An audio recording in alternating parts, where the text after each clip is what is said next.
Yeah, this is temperate rainforest, if I have ever seen one. I am on a mission to document all of the world's temperate rainforests. Most rainforests are tropical. Temperate rainforests are found far from the equator in places with cool summers, mild winters, and year-round rain.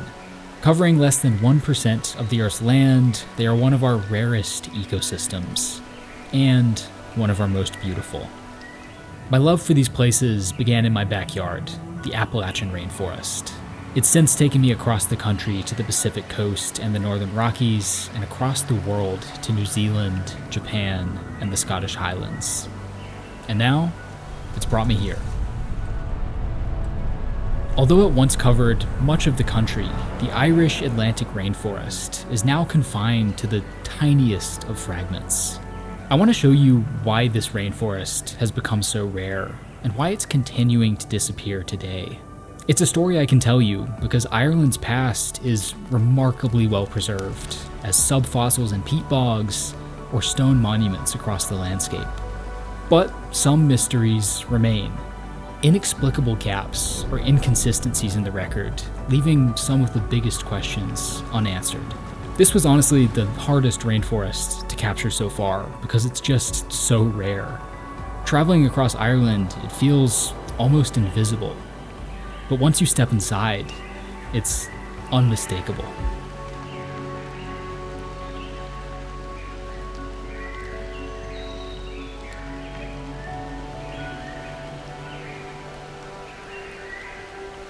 About 20,000 years ago, ice sheets covered nearly all of Ireland, and any ice-free land was barely habitable. We've only found one plant that managed to survive here, so Ireland's ecosystem was pretty much reset to zero by the ice. As the climate warmed and the ice melted, this became a landscape of large rivers and lakes, and plants and animals began populating it.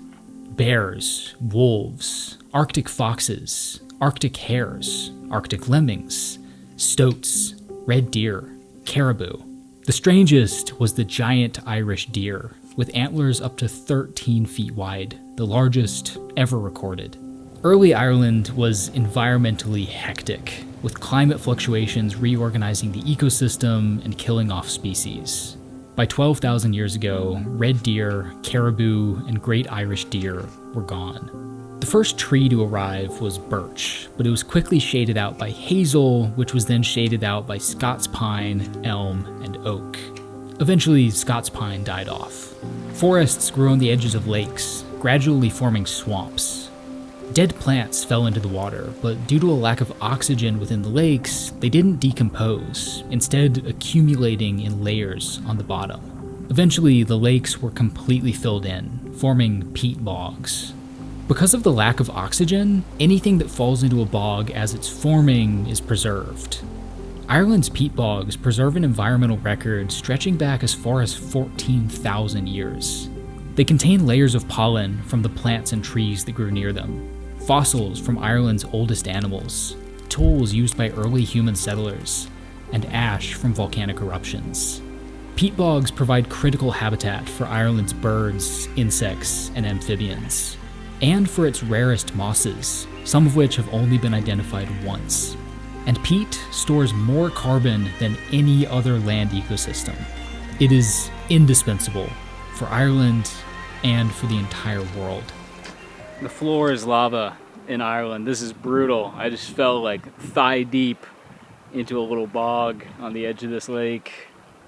It's beautiful, but this sucks. This really sucks. Eventually, Ireland's climate became stable. Cool summers, mild winters, and rain more than 200 days a year, with the Western Mountains receiving over 300 centimeters. Dense forest covered the lowlands and even climbed into the mountains. In the rainiest and most humid places, especially along the west coast, were the temperate rainforests. The best way to tell that you're in an Irish rainforest is by looking for stuff growing on the trees. Mosses, lichens, these little ferns. These are called epiphytes. They're plants that grow on other plants, and they indicate that you're in a place that's so wet that plants don't even need to put down roots and go look for water underground. They can get all the water they need straight from the air, whether that's rain, fog, or just humidity. Ireland is home to more than 150 ferns and 1,000 lichens, nearly a third of all the lichens in Europe. And it has one of the Northern Hemisphere's richest collections of bryophytes, more than 450 mosses and 200 liverworts, half of Europe's total. In 2019, Irish botanist Rory Hodd found a new fern in an Irish rainforest, the Kerry mousetail, Europe's smallest and rarest fern. Outside of Ireland, it's only found in the Caribbean. So how did it get here? Biogeography is the study of where species are found and how they got there, and it's particularly interesting on islands. Some of Ireland's earliest arrivals have already evolved into subspecies that are only found here, like the Irish otter, Irish hare, and Irish stoat. Because of Ireland's isolation, many species common in Britain didn't make it here. Ireland has 27 mammals, but Britain has 55. Ireland has 3 amphibians, 1 frog, 1 toad, and 1 salamander. Britain has 7. Beech is a common native tree in Britain, but absent from Ireland's rainforest. Because Ireland was basically wiped clean by the Ice Age, nearly every species here is a recent arrival. And some arrivals don't make much sense. Just like our special fern, Ireland's rainforests are home to mosses and liverworts only found in the Caribbean. Others are only found in Africa or South America. Those mosses and liverworts are food for the Kerry slug, only found in Spain and Portugal. 15 plants and 12 invertebrates are only found in Spain and France. How did they get here, and why aren't they found in Britain? During the Ice Age, land bridges connected Ireland to Britain and mainland Europe. When exactly they disappeared is an ongoing debate. Many scientists believe it happened around 15,000 years ago. But most of Ireland's plants and animals don't appear in the fossil record until later. So how did they get here? Did animals swim here? Did plants float here? Did birds carry their seeds? Did insects wash in on driftwood? Did some of these species actually survive the Ice Age? Or did Ireland's first people deliberately introduce them? Some scientists have suggested that even after the large land bridges disappeared, smaller ones remained, the tops of glacial ridges carved by the ice. Mapping of the seafloor doesn't show any ridges quite tall enough to have been above water, unless we account for what's called isostatic rebound. When a big ice sheet exists, the land beneath it sinks under its weight, and when the ice disappears, the land springs back up. The result is this wave of rising land falling behind the edge of the ice as it retreats. And some scientists theorize that as this wave moved north, it lifted a second land bridge out of the Irish Sea. I've been spending a lot of time these last few years learning about temperate rainforests around the world, but also pretty close to home. We have several here in the US, mostly found on public lands. These places have been in the news constantly this past year, and depending on which news outlet you read, the story can be framed completely differently. It seems like there's something new every single day, and it can honestly be hard just to keep up, but one of the tools that's helping me to do so is the sponsor of this video. Ground News is a website and an app that aggregates news stories from all around the world. It tells you about different outlets' political leanings, their credibility and factuality, and even who they're owned by. Over the last several months, the Trump administration has been working to rescind the roadless rule, which limits road construction in national forests. Most notably in Alaska's Tongass National Forest, the world's largest temperate rainforest. Notice how right-leaning sources tend to refer to the roadless rule as a ban on logging, suggesting an economic benefit to getting rid of it, while left-leaning sources refer to it as a protection for old-growth forests, highlighting the environmental loss if it's rescinded. One cool feature is blind spots, which highlights stories disproportionately covered by either side of the political aisle. Like this story from last week about the US Fish and Wildlife Service losing nearly 20% of their staff this year, potentially threatening endangered species like hellbenders. Hellbenders are these giant salamanders that live in the Appalachian rainforest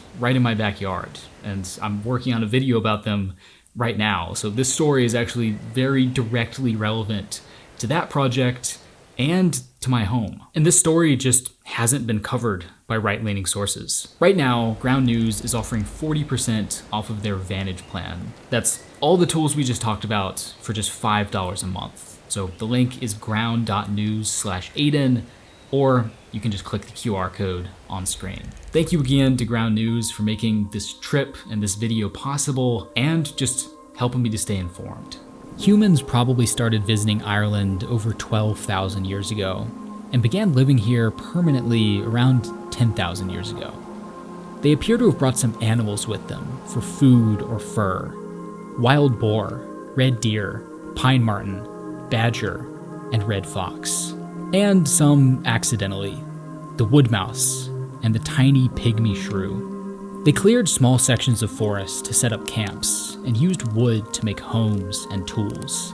Around 6,000 years ago, they started farming, introducing new crops and cattle and clearing sections of forest to make room for them.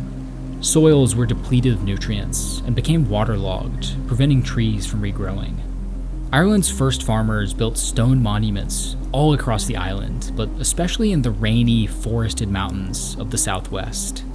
More than 1,500 tombs, 240 circles, and hundreds of petroglyphs.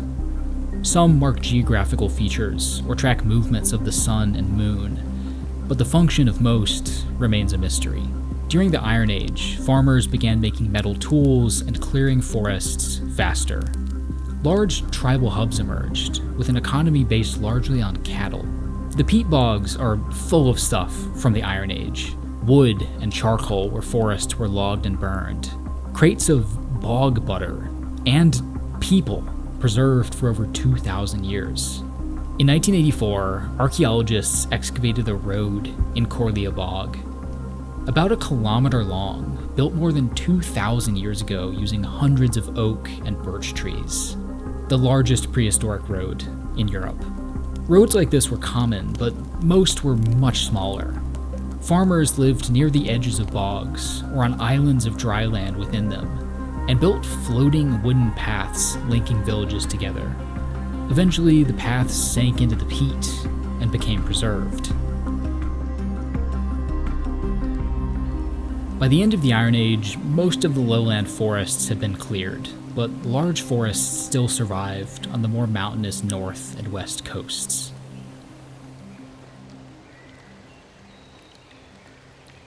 Around 1,500 years ago, Christianity arrived in Ireland. As the population grew, hundreds of small chiefdoms emerged and competed for good farmland, leading to widespread conflict and theft of livestock. To defend themselves, farmers built ring forts, walled homesteads, often on the tops of hills. More than 45,000 of these have been found across Ireland. Wealthier folks built crannogs, artificial islands in shallow lakes. As Christianity spread, monasteries became important hubs for culture and education, teaching children and making copies of religious books. In 2006, one of these books was found in a peat bog.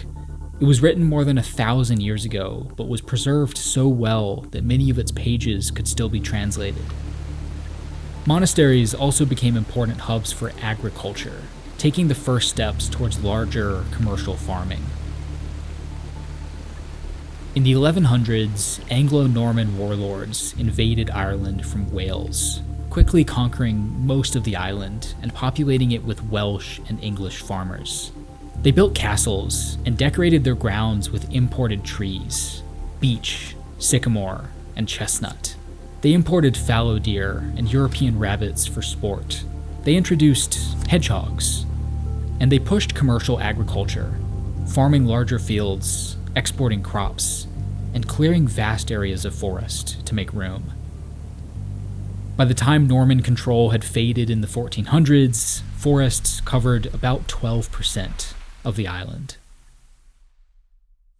In the 1500s, England's Tudor monarchy began eyeing Ireland as a valuable strategic point, a place to defend against attacks and launch expeditions to the New World. They set out to conquer this island and make it a part of the British Empire. Early military expeditions found a landscape very different from the man-made pastures of Tudor England. Vast, open spaces, bogs, forests, and natural grasslands, with wolves still roaming the countryside. Irish farmers moved livestock seasonally between the mountains and valleys, allowing them to roam widely. Private property was vague, following natural boundaries like the edges of bogs and mountains. English colonists viewed this landscape, this lifestyle, and these people as wild and savage, in desperate need of civilization.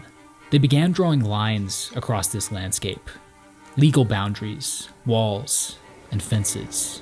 Land was stolen from Irish farmers and assigned to English and Scottish settlers. Most of it was divided between large estates owned by wealthy landlords. Tenants were required to turn grasslands into pasture, shoot wolves, and clear forests. To make room for more settlers and more cattle, Irish farmers were pushed off of good farmland and into the mountains and bogs. The Crown passed laws suppressing Irish traditions, teachings, and language, and they sent armies to the island's most remote corners to conquer land.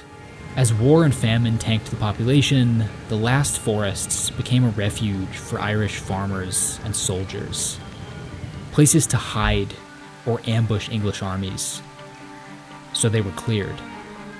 The English crown used the systematic destruction of these forests as a tool to beat this island into submission, to make this landscape unrecognizable to its inhabitants.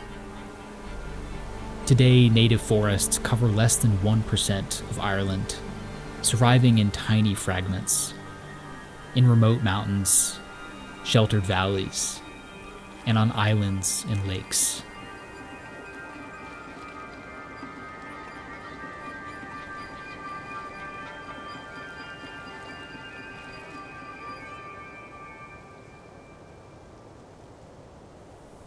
England had successfully cleared most of Ireland's forests, but they still needed wood, so they began planting introduced species: pine, larch, and spruce. With most of the trees gone, farmers began cutting chunks of peat to burn for fuel. Wealthy estates built lavish gardens, introducing countless invasive species: European hare, Sika deer, rhododendron. Farmers shot stoats, shepherds shot wolves, and sport hunters shot eagles. In 1786, the last reported wolf in Ireland was killed, and in 1912, the last reported eagle was spotted. In the mid-1800s, Victorian Britain became obsessed with ferns. Collectors flooded into the rainforests carrying newly published plant guides. Railroads linked Irish cities to the remote west coast, and nature clubs sprang up in Dublin and Belfast. The club in Belfast attracted two children, Matilda Knowles and Robert Lloyd Prager. Knowles became Ireland's best lichenologist. In 1929, she published a book describing and mapping 800 lichens, more than 100 of them previously unknown in Ireland. By age 17, Prager was judging ferns for the Royal Horticultural Society.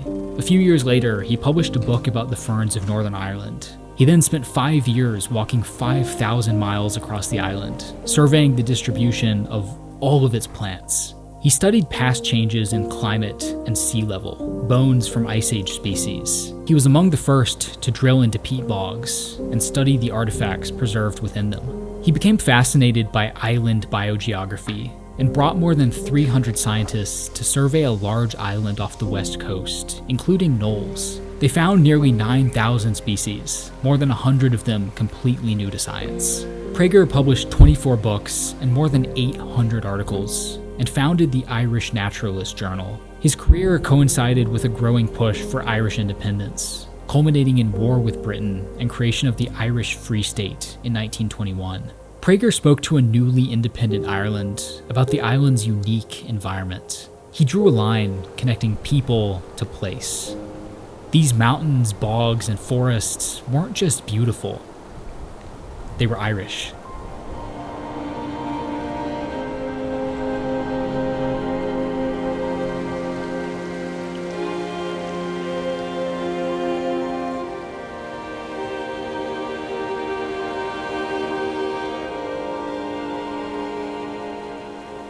The newly independent Irish state continued planting introduced spruce and pine to create rural jobs. In the 1930s, they began using peat to fuel electric power plants, using large machines to harvest entire bogs. Today, nearly 80% of Ireland's bogs have been harvested. In the 1980s, in an effort to prevent rural depopulation, the European Union introduced a sheep subsidy in Ireland, paying farmers to graze bigger and bigger flocks. Today, many of Ireland's rainforests are protected, but continuing to decline. Overgrazing has eroded and depleted the soil. Spruce and pine easily shade out native trees. Deer and sheep eat saplings and prevent forests from regenerating. And without wolves, deer populations have exploded. Rhododendron has invaded nearly all of Ireland's rainforests, snuffing out native plants, mosses, and lichens.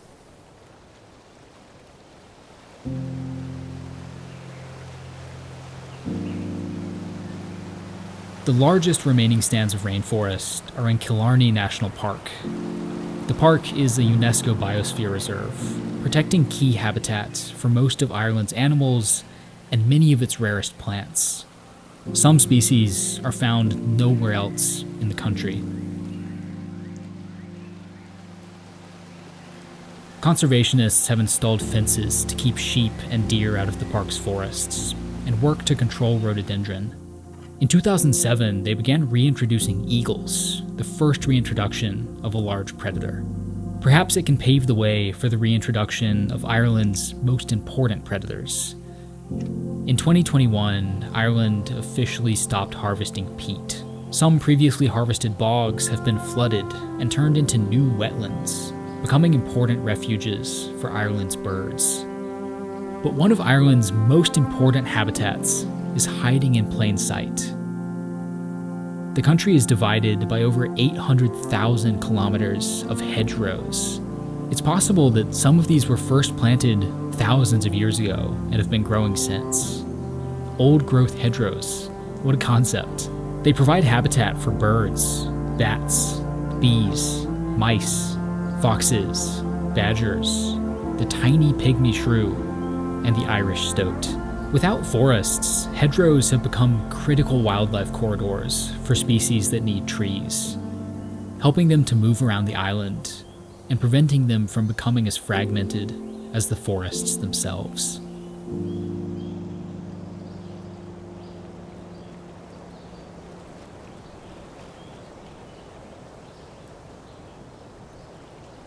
One of my favorite books is the memoir Horizon by Barry Lopez, and there's one section I think about all the time.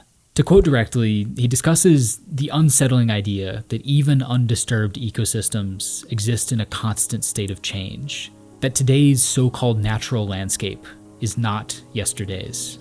And he wonders what would happen to our plans for survival if we were no longer stymied by a belief in the virtue of permanence, by the hope of returning to a world that has already come and gone.